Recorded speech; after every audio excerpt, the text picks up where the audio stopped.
Hi കൂട്ടുകാരെ, നമുക്കിന്ന് Ram care of ആനന്ദിയുടെ 9ാമത്തെ ഭാഗം കേട്ടാലോ.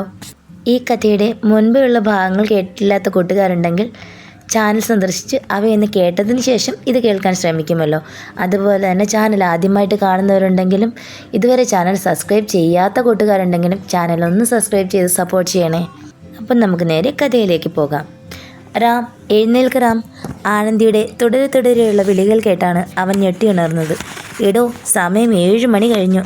അവൻ ഉണർന്നെഴുന്നേറ്റത് കണ്ടതും ആനന്ദി പരിഭ്രമത്തോടെ പറഞ്ഞു. അവൻ ചാടി എഴുന്നേറ്റുകൊണ്ട് കണ്ണുകൾ അമർത്തി തിരുമ്മി ശേഷം ഫോൺ എടുത്തു നോക്കി. ഞാൻ അലാറം വെച്ചതാണല്ലോ, ഇനിയിപ്പോൾ എന്തു ചെയ്യും? അവൻ അവളോട് ചോദിച്ചു. താൻ വേഗം പോയി ഫ്രഷ് ആവും, ഞാൻ താഴത്തെ ആ അച്ഛനോട് അടുത്ത ബസ്സിനെ പറ്റി തിരക്കിയിട്ട് വരാം. ആനന്ദി മുടി കെട്ടിവെച്ചുകൊണ്ട് പുറത്തേക്ക് പോയി. റാം വേഗത്തിൽ ബാത്റൂമിലേക്ക് കയറി. 5 മിനിറ്റിൽ അവൻ ഫ്രഷായി വന്നപ്പോൾ ആനന്ദി തിരികെ എത്തിയിട്ടുണ്ടായിരുന്നു. എന്തായി? അവൻ ആകാംക്ഷയോട് ചോദിച്ചു. ഇനി 11 മണിക്ക് അല്ലിഗ്രാമത്തിലേക്ക് ബസ്സുള്ളൂ എന്ന്. അയ്യോ, അതിന് പോകാൻ നിന്നാൽ നമ്മൾ ശരിക്കും ലേറ്റാകുമല്ലോ. അതെ, പക്ഷെ അച്ഛൻ മറ്റൊരു വഴി പറഞ്ഞു തന്നു. ആ ഏരിയയിൽ നിന്നൊക്കെ പുലർച്ചെ മാർക്കറ്റിൽ ലോഡ് ഇറക്കാൻ വരുന്ന വണ്ടികൾ 8 മണി വരെയൊക്കെ മാർക്കറ്റ് ഏരിയയിൽ ഉണ്ടാകുമത്രേ. അവ തിരികെ കാലിയടിച്ചു പോകുമ്പോൾ ആളുകളെ കയറ്റാറുമുണ്ട്. ആ മാർക്കറ്റ് ഇവിടെ തൊട്ടടുത്താണ്. നമ്മൾ 8 മണിക്ക് മുൻപ് അവിടേക്ക് എത്തിയാൽ അതിലേതെങ്കിലും ഒരു വണ്ടിയിൽ കയറിപ്പറ്റി അല്ലിഗ്രാമത്തിലേക്ക് എത്തിച്ചേരാം. അവൾ അത് പറഞ്ഞപ്പോൾ റാം വാച്ചിലേക്ക് നോക്കി. സമയം 7:30 ഉണ്ടായിരുന്നുള്ളൂ. നീ വേഗം ഫ്രഷായി വാ, എത്രയും പെട്ടെന്ന് നമുക്കവിടെ എത്താം, അവൻ പറഞ്ഞു. ഏകദേശം 10 മിനിറ്റിനകം അവരിരുവരും മുറി പൂട്ടിയിറങ്ങി. അവർ റിസപ്ഷനിലെത്തുമ്പോൾ വൃദ്ധൻ വാതിൽപ്പടിയിൽ പുറത്തേക്ക് നോക്കി ആരെയോ പ്രതീക്ഷിച്ചുകൊണ്ട് നിൽപ്പുണ്ടായിരുന്നു. അച്ഛാ, ഞങ്ങൾ ഇറങ്ങുക, ആനന്ദി ചുവരിലെ ആണിയിലേക്ക് റൂമിൻ്റെ കീ പഴയതുപോലെ തൂക്കിയിട്ട് കൊണ്ട് പറഞ്ഞു. മക്കളെ, ഒരു 2 മിനിറ്റ് കൂടി നിൽക്കാമോ? അയാൾ പറഞ്ഞത് കേട്ട് ആനന്ദിയും റാമും അയാളെ സംശയത്തോടെ നോക്കി. എൻ്റെ ഭാര്യ ദേ അടുത്തുള്ള തെരുവ് വരെ എത്തി. രാവിലെ വിളിച്ചപ്പോൾ ഞാൻ നിങ്ങളെപ്പറ്റി പറഞ്ഞിരുന്നു. അവൾക്ക് നിങ്ങളെ കാണാനൊരാഗ്രഹം. അയാളത് പറഞ്ഞപ്പോൾ റാം പുഞ്ചിരിച്ചു. അതിനെന്താ, 2 മിനിറ്റ് അല്ലേ? ആനന്ദി വാ, ഇരിക്ക്. റാം റിസപ്ഷനിലെ കസേരയിലേക്ക് ഇരുന്നു. ആനന്ദി നടന്നു പോയി വൃദ്ധനോടൊപ്പം വാതിൽപ്പടിയിൽ നിന്നു. തലേന്ന് രാത്രിയിൽ റാം അവളുടെ തലവഴിയിട്ട മണ്ണും ഭാഗപ്പൂക്കളും പടിയിലായി നനഞ്ഞു കിടപ്പുണ്ടായിരുന്നു. മഴ നനഞ്ഞതുകൊണ്ടാവണം പൂക്കളൊന്നും വാടിയിരുന്നില്ല. ആനന്ദി ഒരെണ്ണം എടുത്ത് സൈഡ് ബാഗിലേക്കിട്ടു. വൃദ്ധൻ അത് കണ്ട് ഒന്ന് ചിരിച്ചിട്ട് കസേരയിൽ ഫോണിൽ നോക്കിയിരിക്കുന്ന റാമിനെ നോക്കി. നിങ്ങൾ തമ്മിൽ ഇഷ്ടം പറഞ്ഞിട്ടില്ല അല്ലേ? അയാൾ അവളോട് രഹസ്യമായി ചോദിച്ചു. എന്ത്? എന്നോട് കള്ളം പറയണ്ട, എനിക്കെല്ലാം മനസ്സിലാവും. ഇപ്പോൾ വരാൻ പോകുന്ന ആളും ഞാനും കൂടി 17 വർഷമാണ് പ്രേമിച്ച്. അമ്പോ, 17ഓ? അവൾ അതിശയത്തോട് ചോദിച്ചു. ഹഹഹ, അതെ, അയാൾ ചിരിച്ചുകൊണ്ട് ഒന്ന് കണ്ണടച്ചു കാട്ടി. അയാൾ പറഞ്ഞതുപോലെ കൃത്യം 2 മിനിറ്റ് കഴിഞ്ഞതും ലോഡ്ജിൻ്റെ മുൻപിലെ റോഡിൽ ഒരമ്മയെ കണ്ടു. കല്ലിൻ്റെ മൂക്കൊത്തിയൊക്കെ ഇട്ട് ഇളം നീല നിറത്തിലെ സാരിയും ചുറ്റി മുഖത്ത് പുഞ്ചിരിയുമായി വരുന്ന അവരുടെ കയ്യിൽ ഒരു തൂക്കുപാത്രവും ഉണ്ടായിരുന്നു. അതിൽ വൃദ്ധനുള്ള ഭക്ഷണമായിരിക്കുമെന്ന് ആനന്ദി ഊഹിച്ചു. ആനന്ദി പിന്നിലേക്ക് തിരിഞ്ഞ് റാമിനെ വിളിച്ചു. അവനും അവർക്കൊപ്പം ലോഡ്ജിൻ്റെ മുന്നിലെ പടിയിലേക്ക് ഇറങ്ങിച്ചെന്നു. മുല്ലമുട്ടുകൾ പോലെ വെളുത്ത പല്ലുകാട്ടി ചിരിച്ചുകൊണ്ട് ആ സ്ത്രീ അവൾക്കരികിലേക്ക് നടന്നു വന്നു. ആനന്ദി ചെന്ന് അവരെ കെട്ടിപ്പിടിച്ചു. അവൾ കെട്ടിപ്പിടിക്കുന്നത് കണ്ടപ്പോൾ റാമും അമ്മയെ സാധാരണ കെട്ടിപ്പിടിച്ച് അമർത്തുന്നത് പോലെ മുറുക്കം അധികമാകാത്ത രീതിയിൽ ഒന്നമർത്തി.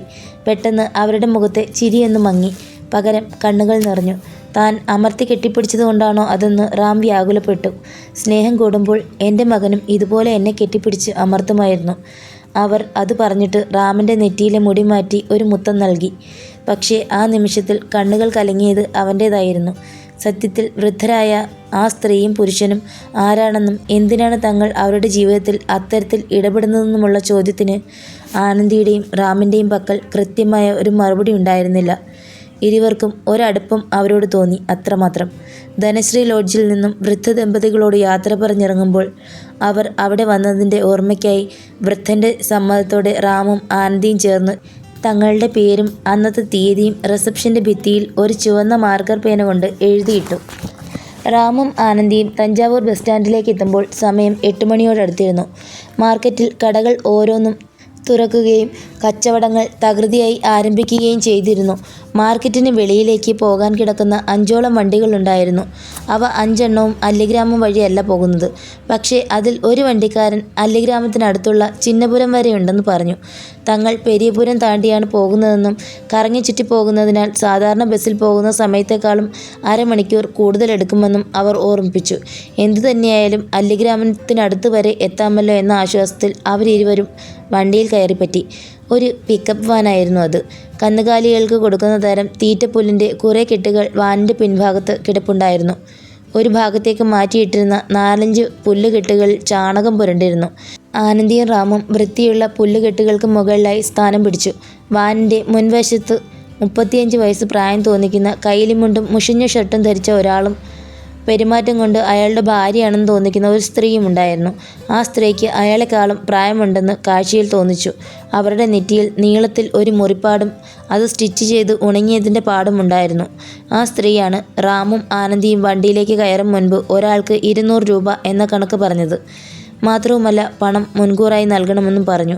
അവരുടെ പെരുമാറ്റത്തിൽ അലോസരം തോന്നിയെങ്കിലും മറ്റു വഴികളില്ലാഞ്ഞതിനാൽ അവരിരുവരും സമ്മതിക്കുകയായിരുന്നു. ഒടുവിൽ അവർ വണ്ടിയിലേക്ക് കയറി 10 മിനിറ്റിനകം പിക്കപ്പ് വാൻ മാർക്കറ്റിൽ നിന്നും വെളിയിലേക്ക് നീങ്ങി. റോഡിൽ വണ്ടികൾ കുറവായതിനാൽ അമിത വേഗതയിലായിരുന്നു അയാൾ വണ്ടി ഓടിച്ചത്.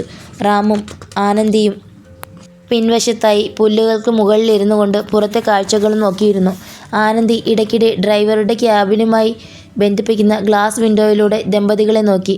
അവരിരുവരും പരസ്പരം ഒരു വാക്കുപോലും സംസാരിക്കാതെ മുന്നിലത്തെ റോഡിലേക്ക് മാത്രം നോക്കിയിരിക്കുകയാണ്. തഞ്ചാവൂർ പ്രധാന റോഡിൽ കൂടി 20 മിനിറ്റോളം വടക്കുഭാഗത്തേക്ക് സഞ്ചരിച്ചതിന് ശേഷം രണ്ടായി പിരിഞ്ഞു പോകുന്ന മറ്റൊരു റോഡിലേക്ക് ആ വാൻ കയറി. അല്പം കൂടി മുന്നോട്ട് പോയതും ഗ്രാമത്തിൻ്റെ ലക്ഷണങ്ങൾ കണ്ടു തുടങ്ങി. ഇരുവശവും കരിമ്പും നെല്ലും മൾബറി ചെടികളും ചോളവും തെങ്ങിൻ തോപ്പും വന്നു തുടങ്ങി.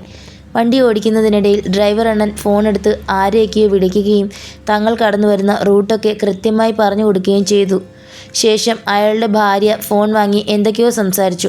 ഭാര്യ അയാളോട് ഏതോ പുതിയ വഴിയുടെ കാര്യം പറഞ്ഞു. അവരിരുവരുടെയും പെരുമാറ്റത്തിൽ എന്തോ പന്തികേട് തോന്നിയെങ്കിലും ആനന്ദി അതേപ്പറ്റി റാമിനോട് ഒന്നും തന്നെ പറയുവാൻ പോയില്ല. അവൻ അപ്പോഴും പുറത്തെ ഗ്രാമീണ കാഴ്ചകളും നോക്കിയിരിക്കുകയായിരുന്നു. ആ റോഡ് ഏകദേശം 10 കിലോമീറ്റർ കഴിഞ്ഞു കാണും. ഇരുവശവും ഉയരത്തിൽ പുല്ലു വളർന്നു നിൽക്കുന്ന ഒരു റോഡിലേക്ക് ആ സ്ത്രീ വിരൽ ചൂണ്ടി. പൊടുന്നനെ അയാൾ ആ റോഡിലേക്ക് വണ്ടി ഓടിച്ചു കയറ്റി. അല്പദൂരം കൂടി മുന്നോട്ട് പോയതും അവരുടെ വരവ് കാത്തു നിന്നതുപോലെ 5 പേർ അല്പം മുന്നിലായി വാൻ കടന്നു വരുന്ന വഴിയിലേക്ക് തടസ്സമായി കയറി നിന്നു. ദേ അവന്മാർ, ആ സ്ത്രീ ഉറക്കെ വിളിച്ചു പറഞ്ഞു. വണ്ടിയുടെ പിൻഭാഗത്തായി കാഴ്ചകളും കണ്ടിരുന്ന റാമും ആനന്ദിയും ആ സ്ത്രീയുടെ ശബ്ദം കേട്ട് സംശയത്തോടെ ഗ്ലാസ് വിൻഡോയിലൂടെ മുന്നിലേക്ക് നോക്കി. അല്പം അകലെയായി 5ഓളം ആളുകൾ വഴിക്ക് വട്ടം നിൽക്കുന്നു. വണ്ടി നിർത്തരുത്, നിർത്താത്തത് കാണുമ്പോൾ അവന്മാർ മാറിക്കോളും, ആ സ്ത്രീ മുന്നോട്ട് ആഞ്ഞുകൊണ്ട് വിളിച്ചു പറഞ്ഞു. മാറിയാലും ഇല്ലെങ്കിലും ഞാൻ അവന്മാരെ ഇടിച്ചിടും. വാനിൻ്റെ വേഗത വർദ്ധിപ്പിച്ചുകൊണ്ട് അയാൾ മറുപടി കൊടുത്തു. അയാൾ വേഗത ഒട്ടും കുറയ്ക്കാതെ മുന്നോട്ട് പോയി. ഒടുവിൽ വാൻ തൊട്ടടുത്തെത്തിയതും ഇടിച്ചില്ല എന്ന തരത്തിൽ റോഡിൽ നിന്നവർ ചാടി ഒഴിഞ്ഞു മാറി. എന്താണ് സംഭവിക്കുന്നതെന്ന് മനസ്സിലാവാതെ റാമും ആനന്ദിയും പരസ്പരം നോക്കി കണ്ണു മിഴിച്ചു. പെട്ടെന്ന് ഒരു കല്ല് പാഞ്ഞു വന്ന് വാനിൻ്റെ പിൻഭാഗത്തെ ചില്ല് തകർത്തു. കുറേ ഗ്ലാസ് തരികൾ രണ്ടുപേരുടെയും ദേഹത്തേക്ക് തെറിച്ചു വീണു. 1-2 സെൻറ്റിമീറ്റർ വ്യത്യാസത്തിലാണ് തങ്ങളുടെ തലയിൽ ആ കല്ല് വന്ന് കൊള്ളാതിരുന്നതെന്ന് അവർ ഞെട്ടലോടെ മനസ്സിലാക്കി. അവരിരുവരും ഭയത്തോടെ തിരിഞ്ഞു നോക്കി. റോഡിൽ വട്ടം നിന്നവർ 3 ബൈക്കുകളിലായി പിന്തുടർന്നു.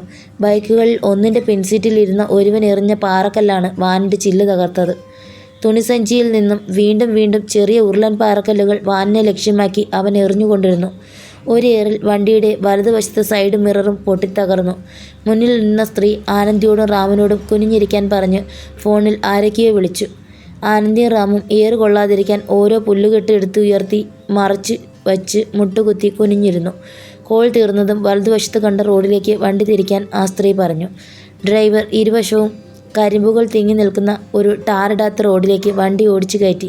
തൊലഞ്ഞുള്ള കടവുളെ റോഡിലേക്ക് കയറിയതും അയാൾ അലറി വിളിച്ചു. അയാളുടെ ശബ്ദം കേട്ട് ആനന്ദിയും റാമും മുട്ടുകുത്തിയിരുന്നു കൊണ്ടുതന്നെ വിൻഡോയിലൂടെ മുന്നിലേക്ക് നോക്കി. ദൂരെ 20ഓളം ആളുകൾ കയ്യിൽ വടിവാളൊക്കെ പിടിച്ച് റോഡിൽ നിൽക്കുന്നു. തൽക്ഷണം ആ സ്ത്രീ പിന്നിലേക്ക് തിരിഞ്ഞുകൊണ്ട് വാനിൻ്റെ പിൻഭാഗത്ത് ചാണകം പുരണ്ടു കിടന്നിരുന്ന പുല്ലുകെട്ടുകൾക്ക് നേർക്ക് വിരൽ ചൂണ്ടി. റാമിനും ആനന്ദിക്കും കാര്യം പിടികിട്ടിയില്ല. ആ പുല്ലിൻ്റെ ഉള്ളിൽ ഒരു സാധനമുണ്ട്, വേഗം അതെടുക്ക്. അവർ പറഞ്ഞത് കേട്ടതും റാം ശരീരം മറച്ചിരുന്ന പുല്ലുമായി മുന്നിലേക്ക് നീങ്ങിപ്പോയി ചാണകം പുരണ്ട പുല്ലുകെട്ടുകൾക്ക് ഉള്ളിലേക്ക് കൈകടത്തി പരതുവാൻ ആരംഭിച്ചു. ഏറ്റവും അടിയിലായി കിടക്കുന്ന കെട്ടിനുള്ളിൽ എന്തോ തടഞ്ഞപ്പോൾ അവൻ അതിൽ പിടുത്തം വിട്ടുകൊണ്ട് പുറത്തേക്ക് വലിച്ചെടുത്തു. ഒരു നാടൻ ഇരട്ടക്കുഴൽ തോക്കായിരുന്നു അത്. റാം ആദ്യമായിട്ടായിരുന്നു ഒരു തോക്ക് നേരിൽ കാണുന്നത്. തോക്ക് കണ്ടതും റാം കിടുകിടാ വിറച്ചു. "വേഗം അതിങ്ങെടുത്തതാടാ!" ആ സ്ത്രീ വിൻഡോയിലൂടെ ദേഷ്യപ്പെട്ടു. കൂടുതൽ ചിന്തിച്ചു നിൽക്കാതെ അവൻ വേഗത്തിൽ അതുമെടുത്ത് മുട്ടിലെഴിഞ്ഞു പോയി വിൻഡോയിലൂടെ ആ സ്ത്രീയുടെ കയ്യിലേക്ക് തോക്ക് കൊടുത്ത് ആനന്ദിയുടെ അടുത്തേക്ക് തിരിച്ചു വന്നു. ആ സ്ത്രീ അവരുടെ ഭാഗത്തെ സൈഡ് ഗ്ലാസ് താഴ്ത്തി പാതി ശരീരം പുറത്തേക്കിട്ട് തോക്ക് വെളിയിലേക്ക് കാണിച്ചു. തോക്ക് കണ്ടതും അവിടെ കൂടി നിന്നവർ പല ദിക്കുകളിലേക്ക് ഭയത്തോടെ ഓടിമാറി. ഈ സമയത്ത് അയാൾ അതിവേഗത്തിൽ വാൻ മുന്നോട്ട് ഓടിച്ചു. ആൾക്കൂട്ടത്തെ കടന്ന് വാൻ പോയതും ദൂരെ നിന്നും ഓടിമാറിയ ആളുകൾ കല്ലും കമ്പുമെല്ലാം പെറുക്കി വണ്ടിയുടെ നേർക്കെറിഞ്ഞു. എങ്കിലും അവയൊന്നും വാനിൻ്റെ അരികിലേക്ക് പോലും എത്തിയില്ല. കാർ വീണ്ടും കരിമ്പിൻ്റെയും ചോളത്തിൻ്റെയും വയലുകൾക്ക് നടുവിലൂടെ കടന്നുപോയി. "നിങ്ങൾ എന്തൊക്കെയാണ് ഈ കാണിക്കുന്നത്?" തോക്കും പിടിച്ച് മുന്നിലിരിക്കുന്ന സ്ത്രീയോട് റാം വിളിച്ചു ചോദിച്ചു. "നിന്നോടൊക്കെ പറഞ്ഞതല്ലേ ഞങ്ങൾ പെരിയപുരം വഴിയാണ് പോകുന്നതെന്ന്?" അവർ ദേഷ്യത്തിൽ പറഞ്ഞു. "ഞങ്ങൾക്ക് എങ്ങനെ അറിയാം ഇമാതിരി ഒരു സ്ഥലമാണിതെന്ന്? മര്യാദയ്ക്ക് വണ്ടി നിർത്ത്, ഞങ്ങൾക്ക് ഇറങ്ങണം," അവൻ ഉറക്കെ വിളിച്ചു പറഞ്ഞു. ആ സമയത്ത് ആനന്ദി പിൻവശത്തേക്ക് ശ്രദ്ധിക്കുകയായിരുന്നു. അനവധി ബൈക്കുകൾ വീണ്ടും പിന്തുടർന്നു കണ്ട ആനന്ദി ആ സ്ത്രീയെ നോക്കി. "അക്ക, അവർ പിന്നാലെ തന്നെയുണ്ട്." അത് കേട്ടതും ആ സ്ത്രീ പിന്നിൽ വരുന്ന ബൈക്കുകളിലേക്ക് ഒന്ന് നോക്കിയിട്ട് അവർക്കരികിലിരുന്ന തുണിസഞ്ചിയിൽ നിന്നും നീളത്തിൽ തിരിയുള്ള ഒരു ഗുണ്ട പുറത്തെടുത്തു. ശേഷം ഡാഷ്ബോർഡിൽ കിടന്നിരുന്ന ഒരു സിഗാർ ലൈറ്ററും ഗുണ്ടും കൂടി വിൻഡോയിലൂടെ റാമിൻ്റെ നേർക്ക് നീട്ടി. "ഇതെന്തിനാ എനിക്കെന്ന ഭാവത്തിൽ റാം അവരെ ഉറ്റുനോക്കി. ഇത് കത്തിച്ച് അവന്മാരുടെ നേരെ എറി." അവർ പറഞ്ഞത് കേട്ട് റാമും ആനന്ദിയും കണ്ണുമിഴിച്ചു. "ആനന്ദി, നമ്മൾ ഏതോ തീവ്രവാദികളുടെ വണ്ടിക്കാണ് ലിഫ്റ്റ് അടിച്ച്," റാം ഗുണ്ടിൽ നോക്കി ഭയത്തോടെ വിളിച്ചു പറഞ്ഞു. ഈ സമയത്ത് വണ്ടിയുടെ പിന്നിലേക്ക് വീണ്ടും കല്ലാക്രമണമുണ്ടായി. അയ്യോ! റാമും ആനന്ദിയും പുല്ലുകെട്ടുകൾ വീണ്ടും പടച്ചിട്ട പോലെ സംരക്ഷണയായി വച്ച് കുനിഞ്ഞിരുന്നു. റാം ഒരു നിമിഷം പുല്ലുകൾക്കിടയിലൂടെ നോക്കുമ്പോൾ ബൈക്കിൽ വരുന്നവരുടെ പിൻസീറ്റിലിരിക്കുന്നവർ കയ്യിലെ സഞ്ചിയിൽ നിന്നും ഉരുളൻ കല്ലുകൾ മാറി മാറി എറിയുകയാണ്. പല കല്ലുകളും പുല്ലുകെട്ടുകളിൽ വന്നിടിച്ച് വണ്ടിക്കുള്ളിൽ തന്നെ വീണു. എന്തു ചെയ്യണമെന്നറിയാതെ ആനന്ദിയും റാമും പുല്ലുകെട്ടുകളുമായി പരസ്പരം ചേർന്നിരുന്നു. പിക്കപ്പ് വാൻ അതിവേഗത്തിൽ കരിമ്പ് പാടങ്ങളുടെ നടുവിലൂടെ മുന്നോട്ട് പോയി. പിന്നാലെ വന്ന 10ഓളം ബൈക്കുകൾ ആ വണ്ടിയെ അതേ വേഗതയിൽ പിന്തുടർന്നുകൊണ്ടിരുന്നു. ആനന്ദിയും റാമും വണ്ടിയിലുള്ളവരുടെ കൂട്ടാളികളാണെന്ന വിശ്വാസത്തിൽ ബൈക്കിലുള്ളവർ കല്ലുകൾ കൊണ്ട് തുടർച്ചയായി ആക്രമിച്ചുകൊണ്ടിരുന്നു. ആ സമയത്ത് ആനന്ദിയുടെ തൊട്ടരികിൽ വന്നു വീണ ഒരു കല്ല് തെറിച്ചു വന്ന് അവളുടെ ചെറുവിരൽ തട്ടിയപ്പോൾ അവൾക്ക് നന്നായി വേദനിച്ചു. ആ ദേഷ്യത്തിൽ അതേ കല്ലെടുത്ത് അവൾ തിരികെ എറിഞ്ഞു. പിന്തുടരുന്നവരുടെ കൂട്ടത്തിൽ തനിച്ച് ബൈക്കോടിച്ചിരുന്ന ഒരുവൻ്റെ തലക്കിട്ട് അത് കൃത്യമായി കൊള്ളുകയും അവൻ കരിമ്പ് തോട്ടത്തിലേക്ക് വണ്ടിയുമായി മറിഞ്ഞു വീഴുകയും ചെയ്തു. റാം ആനന്ദിയെ അത്ഭുതത്തോടെ നോക്കി. "എൻ്റെ ശരീരം നോവിച്ചിട്ടല്ലേ?" അവൾ തൻ്റെ ചെറുവിരൽ തിരുമ്മിക്കൊണ്ട് പറഞ്ഞു. വീണ്ടും കല്ലുകൾ തുടരെ അവർക്കരികിൽ വീണുകൊണ്ടിരുന്നു. "ആനന്ദി, നമുക്കും തുടങ്ങിയാലോ?" കല്ലാക്രമണം നിയന്ത്രണാതീതമായപ്പോൾ റാം ചോദിച്ചു. അതിന് മറുപടി എന്നോണം അരികിലേക്ക് വന്നു വീണ ഒരു കല്ല് അവൾ കയ്യിലേക്കെടുത്ത് റാമിനെ നോക്കി. പുല്ലുകെട്ടുകൾ മറയായി വെച്ചുകൊണ്ട് അവരിരുവരും കല്ലുകൾ ഓരോന്നായി പെറുക്കിയെടുത്ത് ശത്രുക്കൾ എറിയുന്ന അതേ ഊക്കോടെ അവരെ തിരികെ എറിഞ്ഞു. ആ സ്ത്രീയും പുരുഷനും അത് കണ്ട് സന്തോഷത്തിൽ പരസ്പരം നോക്കി. ആനന്ദിയും റാമും കല്ലുകൾ മത്സരിച്ചെറിഞ്ഞുകൊണ്ടിരുന്നു. പിന്തുടർന്ന മിക്കവരും ഇടയ്ക്ക് വെച്ച് വണ്ടി നിർത്തി. ബാക്കിയുള്ളവരെ ആനന്ദിയും റാമും ചേർന്ന് കൃത്യമായി എറിഞ്ഞിട്ടു. അതിവേഗത്തിൽ പാഞ്ഞ വാൻ 10 മിനിറ്റിനകം വീടുകളും കടകളുമുള്ള ഒരു പ്രദേശത്ത് എത്തിച്ചേർന്നപ്പോൾ പുല്ലുകെട്ടുകൾ താഴെയിട്ട് റാമും ആനന്ദിയും മുന്നിലേക്ക് നോക്കി. "പേടിക്കണ്ട, പെരിയപുരം കഴിഞ്ഞു. ഇത് ചിന്നപുരമാ, ഞങ്ങളുടെ ഗ്രാമം," സ്ത്രീ ആശ്വാസത്തോടെ പറഞ്ഞു. റാമും ആനന്ദിയും ഒരുപോലെ ദീർഘനിശ്വാസം ഉതിർത്ത് പുല്ലുകൾക്ക് മുകളിൽ കിടന്നു. പോക്കറ്റിൽ കിടന്നിരുന്ന ഫോൺ ശബ്ദിച്ചപ്പോൾ പുല്ലുകൾക്ക് മുകളിൽ കിടന്നുകൊണ്ട് ആരാണെന്ന് പോലും ശ്രദ്ധിക്കാതെ റാം വെട്രിയുടെ കോൾ എടുത്തു. "ഡാ, നിങ്ങളിതെവിടെയാ? എത്ര വട്ടം ഞാൻ നിന്നെ വിളിച്ചു. നീ എന്താ ഫോൺ എടുക്കാതെ ഇരുന്നത്?" "ഫോൺ എടുക്കാൻ പറ്റിയ അവസ്ഥയിലായിരുന്നില്ലടാ ഇതുവരെ," റാം തളർന്ന ശബ്ദത്തിൽ പറഞ്ഞു. "എന്ത് പണ്ടാരെങ്കിലും ആവട്ടെ, നിങ്ങൾ എത്തേണ്ട സമയം കഴിഞ്ഞല്ലോ." "എന്താ?" വെട്രി സംസാരം മുഴുമിപ്പിക്കും മുന്നേ റാമിൻ്റെ ഫോണിൽ സിഗ്നൽ നഷ്ടമായി. "നിങ്ങൾക്ക് എങ്ങോട്ടാ പിള്ളേരെ പോകേണ്ടത്?" അതുവരെ അവരോട് ഒരു വാക്കുപോലും സംസാരിക്കാതെ വണ്ടി ഓടിച്ചു കൊണ്ടിരുന്ന അണ്ണൻ പിന്നിലേക്ക് തിരിഞ്ഞു നിന്നുകൊണ്ട് ചോദിച്ചു. അത് കേട്ടതും റാം പുല്ലിൻ്റെ പുറത്ത് എഴുന്നേറ്റിരുന്നു. എന്നിട്ട് ചുറ്റും നിരീക്ഷിച്ചു. അവരപ്പോൾ കടന്നു പോകുന്ന വഴികളിൽ വണ്ടികളുടെ പൊളിച്ച ഭാഗങ്ങൾ വിൽക്കുന്ന അനേകം കടകളുണ്ടായിരുന്നു. മിക്ക ആളുകളും ആ പിക്കപ്പ് വാൻ കടന്നു പോകുമ്പോൾ സലാം കാണിക്കുന്നത് അവൻ ശ്രദ്ധിച്ചു.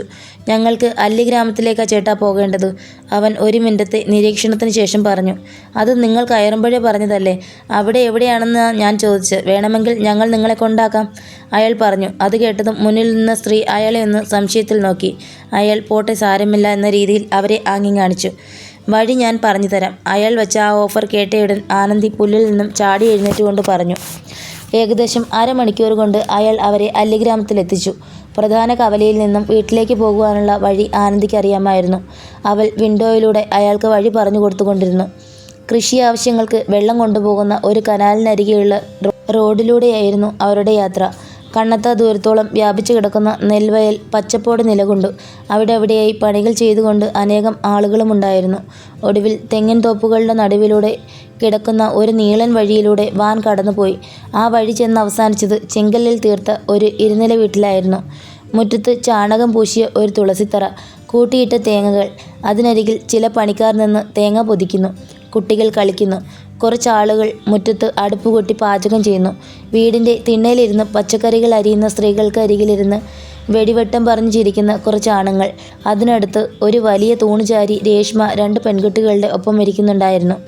അവൾക്കരികിൽ വെട്രി പുറത്തേക്ക് നോക്കിയിരിക്കുന്നത് വിൻഡോയിലൂടെ റാമും ആനന്ദിയും കണ്ടു. മുറ്റത്തേക്ക് പിക്കപ്പ് വാൻ കടന്നു വരുന്നത് കണ്ട ജോലിക്കാർ വണ്ടിക്കുള്ളിലെ സ്ത്രീയെയും പുരുഷനെയും ഉറ്റുനോക്കി. മുറ്റത്ത് വണ്ടി വന്നു നിന്നതും ആനന്ദിയും റാമും വണ്ടിയുടെ പിന്നിൽ എഴുന്നേറ്റ് നിന്നു. വെട്രിയോ രേഷ്മയോ അത്തരത്തിലുള്ളൊരു വരവ് ഒട്ടും പ്രതീക്ഷിച്ചിരുന്നില്ല. അവർ രണ്ടുപേരും മുറ്റത്തേക്ക് ഇറങ്ങിച്ചെന്നു. റാമും ആനന്ദിയും നിലത്തേക്ക് ചാടിയിറങ്ങി. പിക്കപ്പ് വാൻ മുറ്റത്തുനിന്ന് മടങ്ങുമ്പോൾ വണ്ടിക്കുള്ളിലിരുന്ന് ആ സ്ത്രീയും പുരുഷനും അവരെ നോക്കി ചിരിച്ചു. റാമും ആനന്ദിയും അവരുടെ പോക്ക് നോക്കി നിന്നു. അപ്പോഴേക്കും തിണ്ണയിലിരുന്ന പുരുഷന്മാരും മുറ്റത്തേക്ക് എത്തിയിരുന്നു. അവരിൽ പ്രായം ചെന്ന ഒരാൾ ചോദിച്ചു, നിങ്ങളെന്താ ആ വണ്ടിയിൽ? ആ വണ്ടിക്ക് ഞങ്ങൾ ലിഫ്റ്റ് അടിച്ചതാ. റാം മറുപടി പറയാൻ തുടങ്ങിയതും ആനന്ദി ഇടയ്ക്ക് കയറി പറഞ്ഞു. ശേഷം റാമിനരികിലേക്ക് കൂടുതൽ അടുത്തു നിന്നു. പാട്ടിയുടെ അനിയനാ, നടന്നതൊക്കെ പുള്ളിയോട് പറയാൻ നിൽക്കണ്ട, ടെൻഷനാവും. പിന്നീട് പാട്ടിയോട് മാത്രമായി പറഞ്ഞാൽ മതി, അവൾ രഹസ്യമായി റാമിനോട് പറഞ്ഞു. അവർ ആരാണെന്നറിഞ്ഞിട്ടാ നിങ്ങൾ അവരുടെ വണ്ടിക്ക് ലിഫ്റ്റ് അടിച്ചത്? ആ ചോദ്യം കേട്ട് ആനന്ദിയും റാമും അയാളെ സംശയത്തിൽ നോക്കി. അങ്കിളിനറിയുമോ അവരെ? റാം ജിജ്ഞാസയോട് ചോദിച്ചു. തമിഴ്നാട് പോലീസ് അന്വേഷിക്കുന്ന കൊടും ക്രിമിനലുകളാ രണ്ടാളും. വത്തിക്കുച്ചിയും ഷെൽവയും ചേച്ചിയും അനിയനുമാ, അയാൾ ഗൗരവത്തോടെ പറഞ്ഞു. അത് കേട്ടതും റാമിനെയും ആനന്ദിയെയും പോലെ തന്നെ വെട്രിയും രേഷ്മയും ഞെട്ടിപ്പോയി. അയാൾ ഷെൽവയെയും വത്തിക്കുച്ചിയെയും കുറിച്ച് അറിയാവുന്നതെല്ലാം പറഞ്ഞു. തിരുട്ട് ഗ്രാമങ്ങളെപ്പറ്റി കേട്ടിട്ടുണ്ടോ നിങ്ങൾ? അങ്ങനത്തെ ഒരു ഗ്രാമം സ്വന്തമായിട്ടുണ്ടവർക്ക്. ആ നാട്ടിലെ കുഞ്ഞുങ്ങൾ വരെ മോഷണം കൈമുതലാക്കിയവരാ. മുന്തിയ ഇനം വാഹനങ്ങൾ അടിച്ചുമാറ്റി പൊളിച്ചു വിൽക്കല ഇവരുടെ പ്രധാന ജോലി. ഷെൽവയും വത്തിക്കുച്ചിയുമാണ് ഇവരുടെ നേതാക്കൾ. ഇവരുടെ നാടായ ചിന്നപുരത്തിനപ്പുറം വേറെ ഒരു തിരുട്ട് ഗ്രാമം കൂടിയുണ്ട്, പെരിയപുരം. അവിടുത്തുകാർ ഇതിനേക്കാൾ പ്രശ്നക്കാരാണ്. ഒരേ തൊഴിൽ ചെയ്യുന്ന അടുത്തടുത്ത ഗ്രാമങ്ങളാണെങ്കിലും ചിന്നപുരംകാരും പെരിയപുരംകാരും ആജന്മ ശത്രുക്കളാണ്, ഇന്ത്യയും പാകിസ്ഥാനും പോലെ. എങ്കിലും യാത്രയുടെ കാര്യത്തിൽ മാത്രം ചിന്നപുരംകാർ പെരിയപുരത്തെ ആശ്രയിച്ചാണ് ജീവിക്കുന്നത്. കാരണം തഞ്ചാവൂർ നിന്നും അവർക്ക് പോലീസുകാരുടെ കണ്ണു വെട്ടിച്ചു വരാനും പോകാനും ആ വഴിയാണ് എളുപ്പം. പൊതുവെ അല്ലിഗ്രാമം വഴി ഈ 2 ഗ്രാമക്കാരും സഞ്ചരിക്കാറില്ല. കാരണം ഇവിടെ പോലീസ് സ്റ്റേഷനുണ്ട്, പിടിക്കപ്പെടും. എങ്കിലും പെരിയപുരം വഴി പോകാൻ ചിന്നപുരംകാർക്ക് ചില നിബന്ധനകൾ വച്ചിട്ടുണ്ട്. അതുകൊണ്ട് കടന്നു പോകുമ്പോൾ ചിന്നപുരംകാർ വണ്ടി നിർത്തുകയോ അവിടെയുള്ള ആളുകളെ ആരെയും തുറിച്ചു നോക്കുകയോ ചെയ്യാൻ പാടില്ല. അതാണ് ഈ 2 ഗ്രാമക്കാർ തമ്മിലുള്ള പ്രധാന നിയമം. അഥവാ ചിന്നപുരത്തെ ഏതെങ്കിലും വണ്ടി പെരിയപുരത്ത് 5 മിനിറ്റിൽ കൂടുതൽ സമയം നിർത്തിയാൽ അപ്പോൾ അവർ ആക്രമിക്കും. ഈ പ്രശ്നങ്ങൾ അവസാനിപ്പിക്കാനായി 2 ഗ്രാമങ്ങളുടെ നടുവിലായി കുറച്ച് വർഷങ്ങൾക്ക് മുൻപ് ഗവൺമെൻറ് ഒരു പോലീസ് സ്റ്റേഷൻ പണിതിരുന്നു. തിരുട്ട് ഗ്രാമത്തിൻ്റെ കഥ പറഞ്ഞു തീർന്നില്ല. റാമും ആനന്ദിയും വന്നതറിഞ്ഞ് പാട്ടി അകത്തുനിന്ന് വന്നെത്തിയതോടെ അയാൾ തിരുട്ട് ഗ്രാമത്തെക്കുറിച്ച് പറഞ്ഞുകൊണ്ടിരുന്നത് നിർത്തി. ആഹാ, എൻ്റെ മക്കൾ വന്നല്ലോ. ഡേയ് മദൻ, ഇതാണ് ചെന്നൈയിലെ എൻ്റെ വേറൊരു മകൻ. ആനന്ദിയെ പിന്നെ നിനക്കറിയാമല്ലോ. പാട്ടി റാമിനെയും ആനന്ദിയെയും തന്നോട് ചേർത്ത് പിടിച്ചു. ഞങ്ങൾ പരിചയപ്പെടുകയായിരുന്നു അക്ക, അയാൾ പുഞ്ചിരിച്ചുകൊണ്ട് പറഞ്ഞു. ഒന്ന് പരിചയപ്പെടുക പോലും ചെയ്യാതെയാണല്ലോ അയാൾ പറയുന്ന കഥകളും കേട്ടുകൊണ്ട് നിന്നതെന്ന് റാം ഓർത്തു. അവൻ അയാൾക്ക് കൈ കൊടുത്തു. ഞാൻ മദൻ, നിങ്ങളുടെ പാട്ടിയുടെ ഒരേ ഒരു അനിയൻ. അയാളും സ്വയം പരിചയപ്പെടുത്തി. അകത്തേക്ക് വരണ്ടാളും. നിങ്ങളെ എല്ലാവർക്കും പരിചയപ്പെടുത്തണം എനിക്ക്, പാട്ടി ആവേശത്തോടെ പറഞ്ഞു. പാട്ടി, ഒരു മിനിറ്റ്, മദൻ അങ്കിൾ അവരുടെ ബാക്കി കഥ കൂടി പറയൂ പ്ലീസ്. റാം പാട്ടിയുടെ സഹോദരനെ നോക്കി പറഞ്ഞു. പാട്ടിക്ക് കാര്യമൊന്നും പിടികിട്ടിയില്ലെങ്കിലും അവരും എന്താണ് കാര്യമെന്നറിയാൻ കാത്തുനിന്നു. യെസ്, പറയാം. ഈ 2 തിരുട്ട് ഗ്രാമങ്ങളുടെയും നടുവിൽ വന്ന ആ പോലീസ് സ്റ്റേഷനിലെ പോലീസുകാർ വൈകാതെ അവരുടെ വേട്ട ആരംഭിച്ചു. ആദ്യം തന്നെ അവർ ചിന്നപുരം ഗ്രാമത്തിലെ തലവനായ ഷെൽവനെ അറസ്റ്റ് ചെയ്തു. അവനെ ജാമ്യത്തിലിറക്കാൻ ചെന്നത് പെങ്ങൾ വത്തിക്കുച്ചിയാണ്.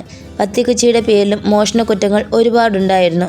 അവിടുത്തെ SIയും പോലീസുകാരും ചേർന്ന് അവളെയും പിടിച്ച് ലോക്കപ്പിലിട്ട് ദേഹോപദ്രവങ്ങൾ ചെയ്തു. അന്ന് അവളും ആ പോലീസുകാരെ തിരിച്ചാക്രമിച്ചു. അവളുടെ നെറ്റിക്ക് കാണുന്ന പാടൊക്കെ അന്നത്തെ പോലീസുകാർ കൊടുത്ത അടയാളമാണ്. വൈകാതെ ഷെൽവയെയും പെങ്ങളെയും റിമാൻഡ് ചെയ്ത് ജയിലിലാക്കി. അക്കാലത്ത് അവളെയും കാണുവാൻ നല്ല സൗന്ദര്യമൊക്കെ ഉണ്ടായിരുന്നു. ജയിൽവാസവും പീഡനവുമൊക്കെ അവരുടെ ഇരുവരുടെയും കോലം തന്നെ മാറ്റിക്കളഞ്ഞു. കുറേ കാലം കഴിഞ്ഞ് ജയിൽ മോചിതരായ ആങ്ങളെയും പെങ്ങളും കൂടി ഗ്രാമക്കാരെയും കൂട്ടി നേരെ ആ പോലീസ് സ്റ്റേഷനിലേക്ക് ചെന്നു. 11 പോലീസുകാർ ഡ്യൂട്ടിയിലുള്ള ദിവസമായിരുന്നു അത്. അവരും ഗ്രാമക്കാരും ചേർന്ന് ആ 11 പോലീസുകാരെയും തല്ലി അവശരാക്കി കൂട്ടിക്കെട്ടി ഗ്രാമത്തിന് വെളിയിൽ കൊണ്ടിട്ടു. ശേഷം എല്ലാവരും ചേർന്ന് ആ പോലീസ് സ്റ്റേഷൻ മൊത്തമായും ഇടിച്ചു പൊളിച്ചു കളഞ്ഞു. അന്ന് അതിന് പെരിയപുരംകാരും സപ്പോർട്ട് നിന്നു. പോലീസുകാരെ ആക്രമിച്ചതിനും പോലീസ് സ്റ്റേഷൻ തകർത്തതിനുമൊക്കെ ഇപ്പോഴും ഇവരുടെയും നാട്ടുകാരുടെയും പേരിൽ കേസുണ്ട്. പിന്നീട് അങ്ങോട്ട് ചിന്നപുരംകാർ മോഷ്ടിക്കുന്നത് മുഴുവൻ പോലീസുകാരുടെ വാഹനങ്ങളാണ്. വാഹനങ്ങളുടെ പാർട്സ് വാങ്ങാൻ ഒരുപാട് ആളുകൾ ഇവരുടെ ഗ്രാമത്തിലേക്ക് കടന്നു വരാറുമുണ്ട്. പലതവണ പോലീസുകാർ ഈ 2 ഗ്രാമങ്ങളിലേക്ക് കയറാൻ ശ്രമിച്ചിട്ടുണ്ട്. പക്ഷേ അപ്പോഴൊക്കെ ഈ തിരുട്ട് ഗ്രാമക്കാർ 2 അതിർത്തിയിലും ഒറ്റക്കെട്ടായി നിന്നുകൊണ്ട് അതിനെ ചെറുക്കും. തമിഴ്നാട് പോലീസ് ഇപ്പോൾ ഈ 2 ഗ്രാമങ്ങളെയും ഉപേക്ഷിച്ച മട്ടാണ്. ഷെൽവയ്ക്കും വത്തിക്കുച്ചിക്കും അവരുടെ ഗ്രാമത്തിൽ ഒരു ഹീറോ പരിവേഷവുമാണ്. എന്തെങ്കിലും അതിപ്രധാനമായ കാര്യങ്ങളുണ്ടെങ്കിൽ മാത്രമേ രണ്ടാളും ചിന്നപുരത്തു നിന്നും വെളിയിലേക്ക് പോകൂ. ഇപ്പോൾ കുറേ കാലമായി എല്ലാം ശാന്തമായാണ് പോകുന്നത്. പക്ഷേ ഇന്നലെ തഞ്ചാവൂർ വച്ച് പെരിയപുരത്തെ തലവനെ ഈ ഷെൽവയും വത്തിക്കുച്ചിയും കൂടി ആക്രമിച്ചെന്ന് പണിക്കാർ പറയുന്നത് കേട്ടു. അവരുടെ വണ്ടിയിലാണ് നിങ്ങളിപ്പോൾ ഇവിടെ വന്നിറങ്ങിയത്. എന്തായാലും ഇങ്ങനെയൊരു അടിയന്തരാവസ്ഥയിൽ അവർ പെരിയപുരം വഴി വരാൻ ചാൻസ് ഇല്ല. അതാകും അല്ലിഗ്രാമം വഴി വന്നത്. എന്തായാലും പോലീസ് പിടിക്കാതിരുന്നത് ഭാഗ്യമായി. ഇല്ലെങ്കിൽ അവരുടെ കൂട്ടത്തിൽ നിങ്ങൾ 2 പേരെയും കൂട്ടുപ്രതികളാക്കി കൊണ്ടുപോയേനെ, അയാൾ ആശ്വാസത്തിൽ പറഞ്ഞു. അവർ ഞങ്ങളെയും കൊണ്ട് ആ പെരിയപുരം വഴിയാണ് അങ്കിളെ വന്നത്, റാം ഒരു നെടുവീർപ്പിട്ടുകൊണ്ട് പറഞ്ഞു. ബാക്കി കഥകൾ ആനന്ദി അവരോട് വിവരിച്ചു. അവൾ കഥ പറഞ്ഞു തുടങ്ങിയപ്പോൾ പണിക്കാർ പണി നിർത്തി അവർക്കരികിലേക്ക് വന്നു നിന്നു. ഒടുവിൽ അവർ പെരിയപുരം താണ്ടിയ സാഹസികമായ യാത്രാവിവരണം മൊത്തത്തിൽ പറഞ്ഞു തീർത്തപ്പോഴേക്കും ആ വീട്ടിലുള്ള സകല ആളുകളും റാമിൻ്റെയും ആനന്ദിയുടെയും മുന്നിലുണ്ടായിരുന്നു. അവരുടെ സാഹസികമായ കടന്നുവരവ് പാട്ടിയെ ഭയപ്പെടുത്തിയെങ്കിലും കുഴപ്പങ്ങളൊന്നുമില്ലാതെ അവർ അവിടേക്ക് എത്തിയത് പാട്ടിക്ക് ആശ്വാസം പകർന്നു. നിങ്ങൾ എറിഞ്ഞ കല്ല് തലയിൽ കൊണ്ടിട്ട് ആർക്കെങ്കിലും ഗുരുതരമായ പരിക്ക് പറ്റിയോ? മറ്റൊരു സ്ത്രീ താടിക്ക് കൈകൊടുത്തുകൊണ്ട് പറഞ്ഞു. അങ്ങനെ ആരേലും ഏറുകൊണ്ട് ചത്താൽ തന്നെ അന്വേഷിക്കാൻ ആര് പോകാനാ അവൻ്റെയൊക്കെ സ്ഥലത്തേക്ക്? മദൻ അങ്കിൾ ലാഘവത്തോടെ പറഞ്ഞു. ഞാൻ സരസ്വതി, ഇദ്ദേഹത്തിൻ്റെ ഭാര്യയാണ്. സംശയം ചോദിച്ച സ്ത്രീ പാട്ടിയുടെ സഹോദരനെ കാട്ടി സ്വയം പരിചയപ്പെടുത്തി. ബാക്കിയുള്ള കുടുംബാംഗങ്ങളും അവരെ പരിചയപ്പെടാനായി തിരക്കുകൂട്ടി. ആ കുടുംബത്തിലെ ഭൂരിഭാഗം ആളുകളും അന്ന് അവിടെ ഒത്തുകൂടിയിരുന്നു. ഏകദേശം 40ഓളം അംഗങ്ങളടങ്ങുന്നതായിരുന്നു പാട്ടിയുടെ കുടുംബം. ഇനി രണ്ടാളും പോയി ഫ്രഷായിട്ട് വാ, എന്നിട്ട് ഭക്ഷണം കഴിക്കാം. നിങ്ങൾക്കുള്ള മുറി ഞാൻ കാട്ടിത്തരാം. പാട്ടി അത് പറഞ്ഞുകൊണ്ട് മുന്നിൽ നടന്നപ്പോൾ ആനന്ദിയും റാമും അവരെ അനുഗമിച്ചു. രേഷ്മയും വെട്രിയും അവർക്കൊപ്പം ഉണ്ടായിരുന്നു. തടി കൊണ്ടുള്ള ചുറ്റുപടികൾ കയറി 2ാം നിലയിലെ ഒരു മുറിക്കുള്ളിലേക്ക് എത്തിയതും അവിടെയായി റാമിൻ്റെയും ആനന്ദിയുടെയും ബാഗുകൾ ഇരിപ്പുണ്ടായിരുന്നു. 4 പേരും കൂടി ഒറ്റമുറിയിൽ അഡ്ജസ്റ്റ് ചെയ്യുമല്ലോ അല്ലേ? പാട്ടി ഒഴുക്കൻ മട്ടിൽ ചോദിച്ചു. അല്ലെങ്കിൽ ഇവിടെ വേറെ മുറി ഇരിക്കുമല്ലേ, ഒന്ന് പോകളവേ. രേഷ്മ അവരെ പരിഹസിച്ചുകൊണ്ട് കട്ടിലേക്ക് വന്നിരുന്നു. ഈ നൂറ്റാണ്ടിലും ഇതുപോലെയുള്ള ഗ്രാമങ്ങളുണ്ടെന്നറിഞ്ഞതിൽ സന്തോഷമുണ്ട് പാട്ടി. റാം പെരിപുരം യാത്രയുടെ ഹാങ് ഓവർ മാറാത്ത രീതിയിൽ കട്ടിലേക്ക് ഇരുന്നു കൊണ്ട് പറഞ്ഞു. ഇതുപോലുള്ള തിരുട്ട് ഗ്രാമങ്ങൾ തമിഴ്നാട്ടിൽ പല സ്ഥലങ്ങളിലും ഉണ്ട് മോനെ. ഇതൊക്കെ തന്നെയാണ് മിക്കയിടത്തെയും അവസ്ഥ. സംസ്ഥാനങ്ങൾക്കുള്ളിൽ സ്വന്തമായി രാജ്യമുണ്ടാക്കുന്നവരവർ. നിങ്ങൾ പേടിക്കേണ്ട, ഇവിടെ അമ്മാതിരി ഒരു പ്രശ്നങ്ങളുമില്ല. നിങ്ങൾ വേഗം കുളിച്ച് റെഡിയായി താഴേക്ക് വാ. എല്ലാവരും കൂടി ഉച്ചത്തേക്കുള്ള ഭക്ഷണം ഉണ്ടാക്കുക. 4 തരം പായസമൊക്കെ ഉണ്ട്. നിങ്ങൾ ഒപ്പം കൂട്, നല്ല രസമായിരിക്കും. ഞാൻ അങ്ങോട്ടേക്ക് ചെല്ലട്ടെ. പാട്ടി സാരിത്തമ്പ് അരയിലേക്ക് തിരികൊണ്ട് താഴേക്ക് പോയി. അവരുടെ മുഖത്തെ ആവേശവും സന്തോഷവും കണ്ടപ്പോൾ റാമിൻ്റെയും ആനന്ദിയുടെയും മനസ്സ് നിറഞ്ഞു. ആനന്ദി തൻ്റെ ബാഗ് തുറന്ന് പുതിയ ഡ്രസ്സെടുത്ത് ബാത്റൂമിലേക്ക് പോയി. റാം കട്ടിലേക്ക് മലർന്നു കിടന്നു. വെട്രി തൻ്റെ ഫോൺ എടുത്തുകൊണ്ട് ജനലരികിൽ പോയി നിന്ന് റേഞ്ച് ഇല്ലാത്തത് ഒരിക്കൽ കൂടി നോക്കി ഉറപ്പിച്ച ശേഷം നിരാശയോടെ അവർക്കൊപ്പം കട്ടിലിൽ വന്നിരുന്നു. ശരിക്കും നിങ്ങൾ അവരെ കല്ലെറിഞ്ഞോ? എനിക്ക് കേട്ടിട്ട് അസൂയ തോന്നുന്നു. റാമിനെ നോക്കി രേഷ്മ ചോദിച്ചു. പിന്നല്ലാതെ, ഞങ്ങൾ അങ്ങനെ ചെയ്തില്ലായിരുന്നെങ്കിൽ അവന്മാർ ഞങ്ങളെ എറിഞ്ഞു കൊന്നേനെ. റാം താൻ കടന്നു വന്ന സന്ദർഭങ്ങൾ ഓർത്തെടുത്തതുപോലെ പറഞ്ഞു. രേഷ്മ തനിക്ക് കല്ലേറിൽ പങ്കെടുക്കാൻ സാധിക്കാത്ത ദുഃഖത്തോടെ ഇരുന്നു. അല്പസമയത്തിനകം ആനന്ദി കുളിച്ചിറങ്ങി. പിങ്ക് നിറമുള്ള പാവാടയുടെ കൂടെ കറുപ്പ് ബ്ലൗസും ഇട്ട് അതിനു മുകളിലായി ഇളം പച്ച നിറത്തിലൊരു ഷോൾ ചുറ്റി ഹാഫ് സാരിയായിരുന്നു അവളുടെ വേഷം. റാമും വെട്രിയും രേഷ്മയും അവളെ അത്ഭുതത്തോടെ നോക്കി. ആദ്യമായിട്ടായിരുന്നു അവളെ അങ്ങനെയൊരു വേഷത്തിൽ അവരെല്ലാവരും കാണുന്നത്. തലമുടിയുടെ തുമ്പിൽ നിന്നും വെള്ളത്തുള്ളികൾ ഇറ്റ് വീഴുന്നുണ്ടായിരുന്നു. അവൾ അവരെ ഒന്ന് നോക്കി പുഞ്ചിരിച്ച് മുടിത്തുമ്പ് അമർത്തി തുടച്ച് ടവൽ വരാന്തയിലേക്ക് വിരിച്ചു വന്നു. നിങ്ങൾ വരുന്നില്ലേ? ഞാൻ താഴേക്ക് പോകുക. ആനന്ദി 3 പേരെയും കൈവീശി കാണിച്ചു. എനിക്കും വേണം ഈ വേഷം, രേഷ്മ ചിണുങ്ങും പോലെ പറഞ്ഞു. ആനന്ദി തൻ്റെ ബാഗ് തുറന്ന് ചുവപ്പിൻ്റെയും മഞ്ഞയുടെയും കോമ്പിനേഷനുള്ള ഹാഫ് സാരിയുടെ മറ്റൊരു സെറ്റ് എടുത്ത് രേഷ്മയ്ക്ക് കൊടുത്തു. എനിക്കറിയാമായിരുന്നു നിനക്കിത് വേണ്ടി വരുമെന്ന്. അപ്പോൾ നിങ്ങൾ താഴേക്ക് വന്നേക്ക്, ഞാനവിടെ കാണും. ആനന്ദി പടികൾ ഇറങ്ങിപ്പോയി. റാം ബാത്റൂമിലേക്ക് ഫ്രഷ് ആവാനായി കയറി. രേഷ്മ വെട്രിയുടെ സഹായത്തോടെ ഹാഫ് സാരി ചുറ്റാൻ ആരംഭിക്കുകയും ചെയ്തു. അവർ 3 പേരും താഴേക്ക് എത്തുമ്പോൾ വിശാലമായ അടുക്കളയിൽ ഒരു ഉത്സവം നടക്കുന്നത് പോലെ തോന്നി. ഒരു ഭാഗത്ത് അമ്മായിമാരും ചിറ്റമ്മമാരും കൂടി കറികൾ ഉണ്ടാക്കുന്നു. മറ്റൊരു ഭാഗത്ത് പുരുഷന്മാർ നിരന്നു നിന്ന് ഒരു ഡെസ്കിൽ പച്ചക്കറികൾ അരിയുന്നു. കുറേ കുട്ടികൾ നിലത്ത് പായ വിരിച്ചിരുന്ന് ചെറിയ ഉള്ളിയും വെളുത്തുള്ളിയും പൊളിക്കുന്നു. 2 സ്ത്രീകൾ കൈക്കുഞ്ഞുങ്ങളുമായി ഇരിക്കുന്നു. അവരുടെ സമീപത്ത് തന്നെ ഏകദേശം 90കളിൽ എത്തി നിൽക്കുന്ന 2 മുത്തശ്ശിമാർ സന്തോഷത്തോടെ ഇരുന്ന് മുറുക്കാൻ ഇടിച്ചുകൊണ്ട് അതെല്ലാം വീക്ഷിക്കുന്നു. റാം നോക്കുമ്പോൾ ആനന്ദി പാട്ടിയുടെയും കൂട്ടുകാരുടെയും കൂടെ പായസം ഉണ്ടാക്കുന്ന ജോലികൾ ഏർപ്പെട്ടിരിക്കുന്നത് കണ്ടു. ഒരു വലിയ ഉരുളിയിൽ തിളയ്ക്കുന്ന റോസ് നിറമുള്ള അരിപ്പായസം വലിയൊരു ചട്ടകം കൊണ്ട് അവൾ ഇളക്കുകയാണ്. നോക്കി നിൽക്കാതെ ചെല്ലടി, രേഷ്മയെ വെട്രി അങ്ങോട്ടേക്ക് തള്ളിവിട്ടു. അവൾ സാരിയുടെ തുമ്പ് മടക്കി എളിയിലേക്ക് തിരികിക്കൊണ്ട് പാട്ടിയും ആനന്ദിയും നിൽക്കുന്ന ഭാഗത്തേക്ക് ചെന്ന് അവർക്കൊപ്പം പായസം ഉണ്ടാക്കാൻ കൂടി. റാമും വെട്രിയും കൂടി പച്ചക്കറി അരിയുന്ന പാട്ടിയുടെ സഹോദരൻ്റെയും ടീമിൻ്റെയും ഒപ്പം ചേർന്നു. അടുക്കള കാഴ്ചകൾ കണ്ട് മുറുക്കാനിടിച്ചിരുന്ന മുത്തശ്ശിമാരിൽ ഒരാൾ ഒരു നാടൻ തമിഴ് പാട്ടിൻ്റെ വരികൾ പാടിത്തുടങ്ങി. തൊട്ടു പിന്നാലെ അടുത്ത മുത്തശ്ശിയും അത് ഏറ്റുപിടിച്ചു. പതിയെ പതിയെ ആ വരികൾ അവിടെ നിന്നിരുന്ന എല്ലാവരും പാടിത്തുടങ്ങി. റാമും വെട്രിയും കൂടി ഒരു പാത്രവും തവിയും എടുത്ത് വരികൾക്ക് താളം പിടിച്ചു. രേഷ്മയും ആനന്ദിയും അത് കണ്ട് പരസ്പരം നോക്കി ചിരിച്ചു. ഒടുവിൽ ആവേശം ജനിപ്പിക്കുന്ന 5ഓളം പാട്ടുകൾ മുത്തശ്ശിമാർ പാടി. പാട്ടുകൾ അവസാനിച്ചപ്പോൾ 10 കൂട്ടം കറികളും ചോറും 4 തരം പായസവും പലഹാരങ്ങളും തയ്യാറായി കഴിഞ്ഞിരുന്നു. തറവാടിൻ്റെ വാതിൽക്കൽ നീളൻ തിണ്ണയിലായി വാഴയുടെ തളിരിലകൾ നിരന്നു. പ്രായമായവരും കുട്ടികളും പുറത്ത് ജോലി ചെയ്തിരുന്നവരുമാണ് ആദ്യത്തെ പന്തിയിലിരുന്നത്. ബാക്കിയുള്ളവർ എല്ലാവരും ചേർന്ന് അവർക്ക് ആഹാരം വിളമ്പി. റാമും വെട്രിയും ആനന്ദിയും രേഷ്മയും അവർക്കൊപ്പം വിളമ്പാൻ കൂടി. ഒടുവിൽ നിറഞ്ഞ സന്തോഷത്തോടെ ബാക്കിയുള്ള എല്ലാവരും ഒരുമിച്ചിരുന്ന് ഭക്ഷണം കഴിച്ചു. ഉച്ചയ്ക്ക് ശേഷം എല്ലാവരും ഗ്രൂപ്പ് ഫോട്ടോകൾ എടുത്ത ശേഷം സ്ത്രീകളും പുരുഷന്മാരും 2 ടീമുകളായി തിരിഞ്ഞ് അന്താക്ഷരി കളിച്ചു. എല്ലാ കൊല്ലവും പോലെ പുരുഷന്മാരെ തോൽപ്പിച്ച് സ്ത്രീകൾ തന്നെ ജയിച്ചു. വെട്രിക്കും രേഷ്മയ്ക്കും റാമിനും ആനന്ദിക്കും ഒരിക്കലും മറക്കാനാവാത്ത ഒരു ദിവസമായിരുന്നു അത്. ഒറ്റ ദിവസം കൊണ്ട് തന്നെ അവർ 4 പേരും ആ കുടുംബത്തിലെ അംഗങ്ങളായി മാറിക്കഴിഞ്ഞിരുന്നു. വൈകിട്ട് എല്ലാവരും കൂടി തിരുവിഴ നടക്കുന്ന കാളിയമ്മൻ കോവിലിലേക്ക് പുറപ്പെട്ടു. ഗ്രാമപാതയിലൂടെയും വയൽവരമ്പിലൂടെയുമെല്ലാമായിരുന്നു അവരുടെ യാത്ര. വെട്രിയും റാമും ചെറിയ കുട്ടികളെ തോളിലും മറ്റുമായി എടുത്തുകൊണ്ട് നടന്നു. കുറച്ച് വർഷങ്ങൾക്ക് മുൻപായിരുന്നെങ്കിൽ ഈ സമയത്ത് ഈ വഴി ഇതുപോലെ നടക്കാൻ പറ്റുമായിരുന്നില്ല. കറുപ്പസ്വാമി കോവിലിലേക്ക് പോകുന്ന സമയമായിരുന്നു ഇത്.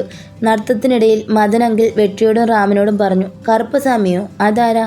റാം സംശയത്തോട് ചോദിച്ചു. അത് ഓരോ ഗ്രാമങ്ങളുടെയും കാവൽ ദൈവമാണ്. തിരുവിഴ നടക്കുന്ന ദിവസം കുറച്ചകലെയുള്ള ഒരു ആൽമര ചുവട്ടിൽ പണ്ടൊക്കെ ഒരു പ്രത്യേകതരം പൂജ നടന്നിരുന്നു. പൂജയ്ക്കിടയിൽ അവിടെ കൂടി നിൽക്കുന്ന പുരുഷന്മാരിൽ ആരുടെയെങ്കിലും ദേഹത്ത് കറുപ്പസ്വാമി കയറും. കറുപ്പസ്വാമിയുടെ ആയുധങ്ങൾ അരിവാളും ഗദയും ചങ്ങലയുമൊക്കെയാണ്. ദൈവം കയറിയ ആൾ അതൊക്കെയായി നേരെ കോവിലിലേക്ക് തുള്ളിത്തുള്ളി നടക്കും. അത് ഈ ഗ്രാമത്തിലെ ഏത് വഴിയിലൂടെയുമാകാം. വഴിയിൽ ആരെങ്കിലും അബദ്ധവശാൽ കുറുകെ ചാടിയാൽ ഒന്നുകിൽ അരിവാളിന് വെട്ടും, ഇല്ലെങ്കിൽ ഗദയ്ക്കടിക്കും. മദൻ അങ്കിൾ പറഞ്ഞത് കേട്ട് റാം അത്ഭുതത്തോടെ അയാളെ നോക്കി. എന്നിട്ട് എന്തു പറ്റാൻ? 2001 ഇതുപോലെ കറുപ്പസ്വാമി കയറിയ ഒരാൾ വയലിൽ പണി ചെയ്തുകൊണ്ടിരുന്ന 4 സ്ത്രീകളെ ഓടിച്ചിട്ട് വെട്ടി. അത് വലിയ കേസും വഴക്കുമൊക്കെയായി. അതോടുകൂടി കറുപ്പസ്വാമിയുടെ ആ പൂജ കോടതി ഇടപെട്ട് നിർത്തിച്ചു. അയാൾ പറഞ്ഞു നിർത്തി. ഹോ, വല്ലാത്ത ജാതി കാവൽ ദൈവം തന്നെ, റാം പറഞ്ഞു. അരമണിക്കൂർ നടത്തത്തിനൊടുവിൽ അവർ കാളിയമ്മൻ കോവിലിലേക്ക് എത്തിച്ചേർന്നു. മദനങ്കിൾ പറഞ്ഞതിനപ്പുറമായിരുന്നു അവിടെ നടക്കുന്ന കാര്യങ്ങൾ. കോവിലിൻ്റെ ഒരു ഭാഗത്തായി മൊത്തം തീക്കനൽ കൊണ്ടുള്ള പരിപാടികളായിരുന്നു. കുറേ പുരുഷന്മാർ വരിവരിയായി കൂട്ടിയിട്ടിരിക്കുന്ന തീക്കനലിന് മുകളിലൂടെ ഓടിക്കൊണ്ടിരിക്കുന്നു. മറ്റൊരിടത്ത് കൂട്ടിയിട്ട തീക്കനൽ ചെറിയ മൺചട്ടികൾ വാരി കൈവെള്ളയിൽ പിടിച്ചുകൊണ്ട് കോവിലിന് വലം വയ്ക്കുന്ന സ്ത്രീകൾ. പിന്നെ കുറേ സ്ത്രീകൾ ആര്യവേപ്പിൻ്റെ ഇലകൾ കയ്യിലേന്തി മുടിയുലച്ചാടുന്നു. ഇതൊക്കെ ആദ്യമായി നേരിൽ കാണുന്ന റാമിന് അതിനോടൊക്കെ പ്രത്യേക കൗതുകം തോന്നി. കോവിലിനരികിലെ കൊയ്ത്ത് കഴിഞ്ഞു കിടക്കുന്ന വിശാലമായ പാടത്തായിരുന്നു ബാക്കി ആഘോഷങ്ങൾ നടന്നുകൊണ്ടിരുന്നത്. വെടിക്കെട്ടും ദൈവവേഷങ്ങളുടെ കോലം കെട്ടിയാട്ടവും അമ്മൻകുടവും മയിലാട്ടവും തകിലടി മേളവും ഒക്കെ ഉണ്ടായിരുന്നു. അതോടൊപ്പം ഒരു ഭാഗത്ത് തൊട്ടിലാട്ടവും കുട്ടികൾക്ക് കളിക്കാനുള്ള എല്ലാവിധ സാമഗ്രികളുമൊക്കെ ഉണ്ടായിരുന്നു. ആനന്ദിയും രേഷ്മയും അവർക്കൊപ്പമുള്ള പെൺകുടികളുമായി അവിടെയാകെ ചുറ്റി നടന്നു. റാമും വെട്രിയും കൂടി തകിലടിമേളം നടക്കുന്ന ഭാഗത്ത് ആടിപ്പാടുന്നവർക്കൊപ്പം ചേർന്ന് തകർത്താടി. വൈകാതെ അതെല്ലാം നോക്കി നിന്നിരുന്ന സ്ത്രീകൾ ഉൾപ്പെടെയുള്ള ജനങ്ങളെല്ലാം മേളം മുറുകിയപ്പോൾ ഒന്നിച്ച് നൃത്തം ചെയ്യുവാൻ ആരംഭിച്ചു. പ്രിയ കൂട്ടുകാരെ, കഥ നിങ്ങൾക്ക് ഇഷ്ടപ്പെടുന്നുണ്ടല്ലോ അല്ലേ? ഇഷ്ടപ്പെടുന്നുണ്ടെങ്കിൽ തീർച്ചയായും ലൈക്ക് ചെയ്യാനും കമൻറ്റ് ചെയ്യാനും മറക്കരുതേ. കഥയുടെ ബാക്കി ഭാഗവുമായി ഞാൻ വരും വരേക്കും നിങ്ങൾക്ക് എല്ലാവർക്കും വിടാം.